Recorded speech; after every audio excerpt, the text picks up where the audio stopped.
बदर की लड़ाई का वाकया, यानी कि दोस्तों किस तरह से जंग बदर में 313 मुसलमानों ने हजारों काफिरों को शिकस्त दिया।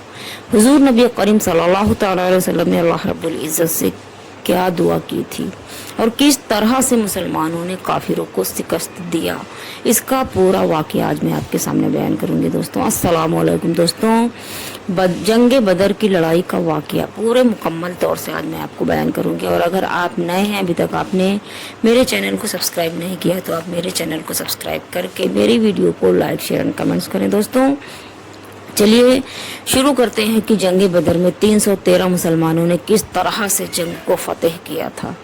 मदीना में अंसार का एक रईस अब्दुल्लाह बिन अबी था, यानी कि मदीना में ये बहुत रईस आदमी था।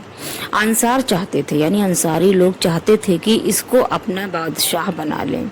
जब हुजूर नबी करीम सल्लल्लाहु अलैहि वसल्लम आप नहीं आए थे मदीना शरीफ में, उस टाइम की बात है। उसके बाद जब नबी पाक सल्लल्लाहु अलैहि वसल्लम आप आ गए थे, लेकिन फिर भी अंसार लोग यही चाहते थे कि इसको अपना बादशाह बना ले। इसके लिए एक शाही ताज भी तैयार हो गया था। लेकिन जब हुजूर नबी करीम सल्लल्लाहु अलैहि वसल्लम मदीने में मदीने शरीफ में आप तशरीफ लाए, हिजरत की, उसकी ताज पोशी धरी की धरी रह गई। यानी कि दोस्तों जब नबी पाक सल्लल्लाहु अलैहि वसल्लम मदीना शरीफ में आप तशरीफ लाए तो लोगों ने उसके ऊपर ध्यान ही नहीं दिया और उसकी ताज पोशी धरी की धरी रह गई, मतलब नहीं हुई थी।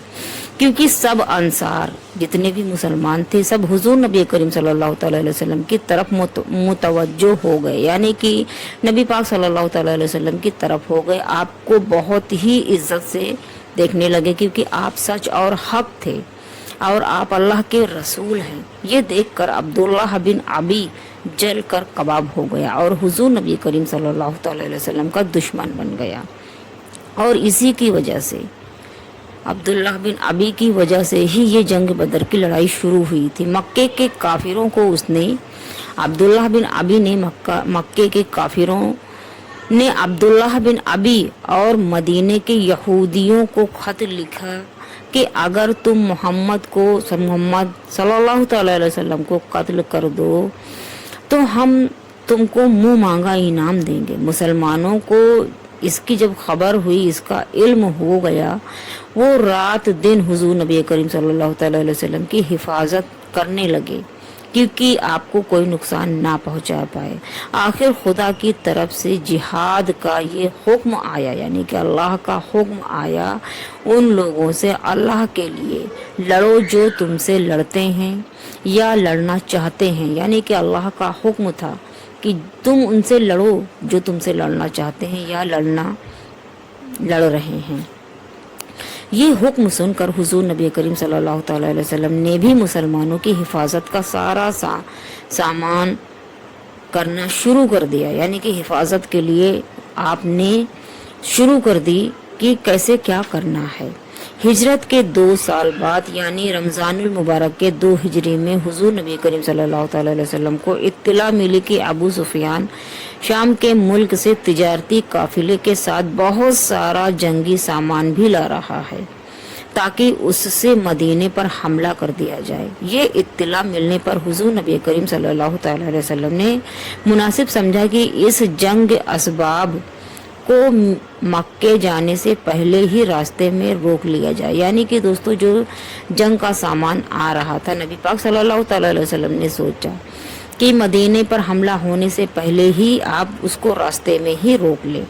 इस मुहिम के लिए, इस काम के लिए मदीने से 313 मुसलमान तैयार हुए, जिनमें से 60 मुहाजिरीन थे, बाकी सब अंसार थे।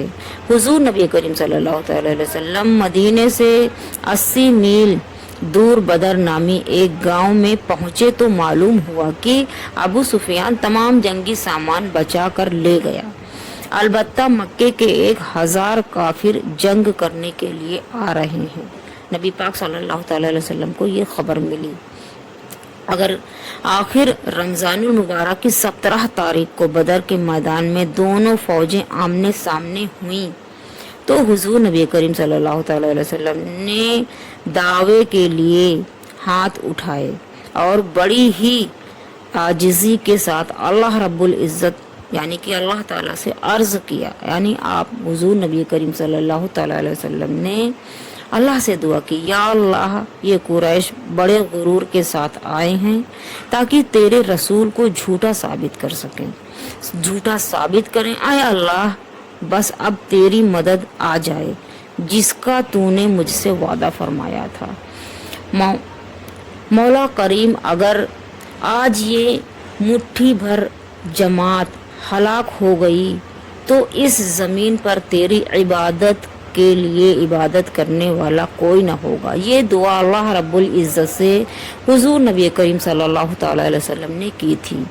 اس جنگ میں سب سے زیادہ وہ شخص امتحان مہاجرین کا تھا، یعنی کہ سب سے سخت امتحان ان مہاجرین کا تھا، ان کے لیے اپنے بھائی اور رشتہ داروں سے مقابلے میں تھے، کیونکہ دوستوں اپنے ہی جنگ میں سامنے تھے، اپنے ہی کسی کا باپ، کسی کا بیٹا، کسی کا چچا، کسی کا ماموں تو کسی کا بھائی اس کی تلوار کی زور پہ میں تھا، اور ان کو اپنے ہاتھوں سے اپنے جگر کے ٹکڑوں کو کاٹنا پڑ رہا تھا اس جنگ میں۔ دوستوں اس سخت امتحان میں صرف وہی لوگ ٹھہر سکتے تھے جنہوں نے سچے دل سے اللہ سے یہ وعدہ کیا تھا کہ جن رشتوں کو اس نے چھوڑا ہے بس وہی ان کو چھوڑیں گے، اور جن کو اس نے کاٹنے کا حکم دیا ہے ان کو وہ کاٹ پھینکیں گے،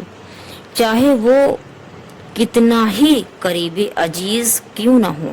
مسلمان ہونے پر جو اللہ تعالیٰ نے جو سچے مسلمان تھے اللہ سے وعدہ کیا تھا کہ ہمارے سامنے کوئی بھی آئے گا جو ہمارا ساتھ دے گا ہم ان کی عزت کریں گے، جو ہمارے سامنے جنگ کرے گا ہم ان کو کاٹ دیں گے، ہم ان کو چھوڑ دیں گے۔